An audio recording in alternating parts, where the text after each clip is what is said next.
Hey guys, Brian Braun-Duin here, and I'm playing Red-Green Trading Post, and I'm going to talk a little bit about the deck before we start with it. So, first of all, why Red-Green? Green is essentially just for Thragtusk, and Thragtusk is like a very dominant card for control decks and ramp decks, just to basically undo anything an aggressive deck has done to you so far in the game and just buy you so much time for your superior endgame to get online. And this deck has a great endgame of Wormcoil Engines and Trading Posts. And so Thragtusk is just the ultimate for stalling the game out until you can get this online to beat your opponent. And as for red, red just provides a lot of really cheap sweepers. White has Day of Judgment and Terminus, but they're pretty slow, and sometimes you don't have the time you need to play those cards. So red gives us Whip Flare and Slagstorm, which are both very good against decks like Delver, because you can hit a Geist of St. Traft or a Delver or a Talrand with a Whip Flare. They're pretty good against stuff like zombies as well, although you can take a lot of damage by casting them. Galvanic Blast as well is just a very cheap point-and-click burn spell. You can kill a creature with it, and you can also achieve Metalcraft, so it's possible to be a finisher later in the game. I'm going to talk a little bit about the mana base here. So we're mostly red based because most of our cards here are red. Thragtusk is the only green card in the deck.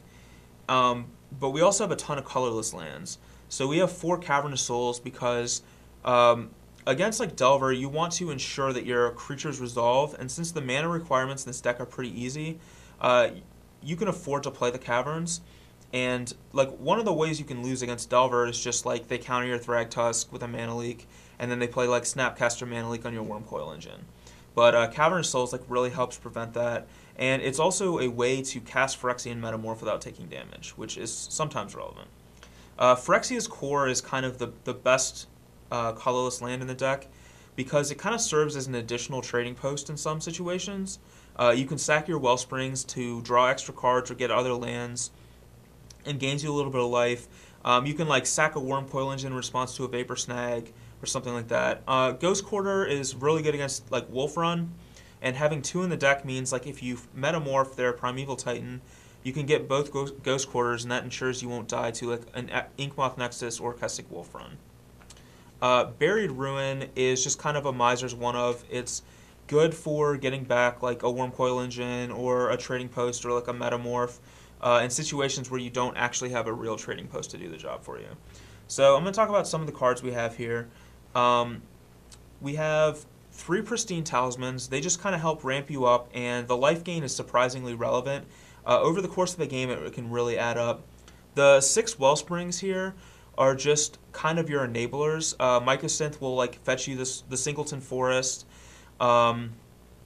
and just kind of make sure that you're hitting your land drops. And then Ichor Wellspring's a good draw engine with Trading Post, and you can copy them with Metamorph if you need more cards, or sack them to Phyrexia's Core. So that's kind of the engine of the deck.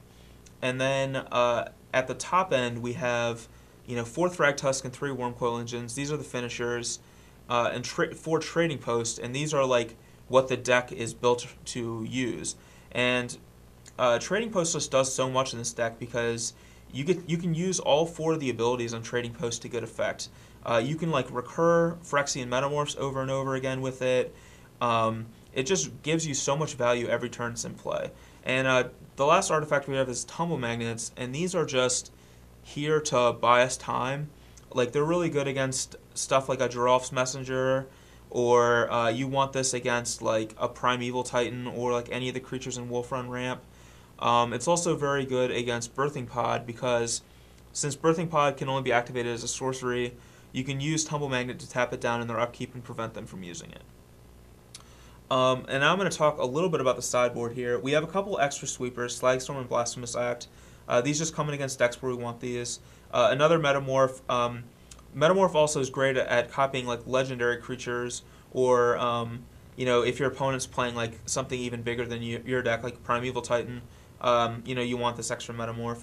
3 Spellskites. Spellskite is really good against zombies because it can protect your other cards, and it blocks all their guys, and stuff like Tragic Slip can't kill it unless something else has died. And it's also, good against Wolf Run because you can redirect the Kessig Wolf Run activation to the Spellskite.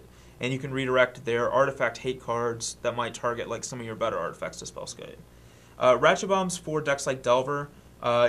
If Insectile Aberration or Delver transforms into Insectile Aberration, you can blow Ratchet Bomb on 0 to get it. Zealous Conscripts are for like Titan decks or Control decks. Just a great way to like steal their Primeval Titan, hit them with it, and then you can like sacrifice it with Trading Post later on. Pillar of Flame is mostly for like zombies. You really want to be able to exile cards like Blood Artist, Giralf's Messenger, and Gravecrawler.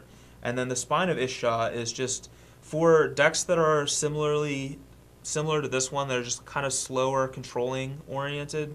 You just want something to be able to go over the top of them and just recur it over and over again to beat them. So this is the deck, and I hope I will be able to show off some of the sweet synergies.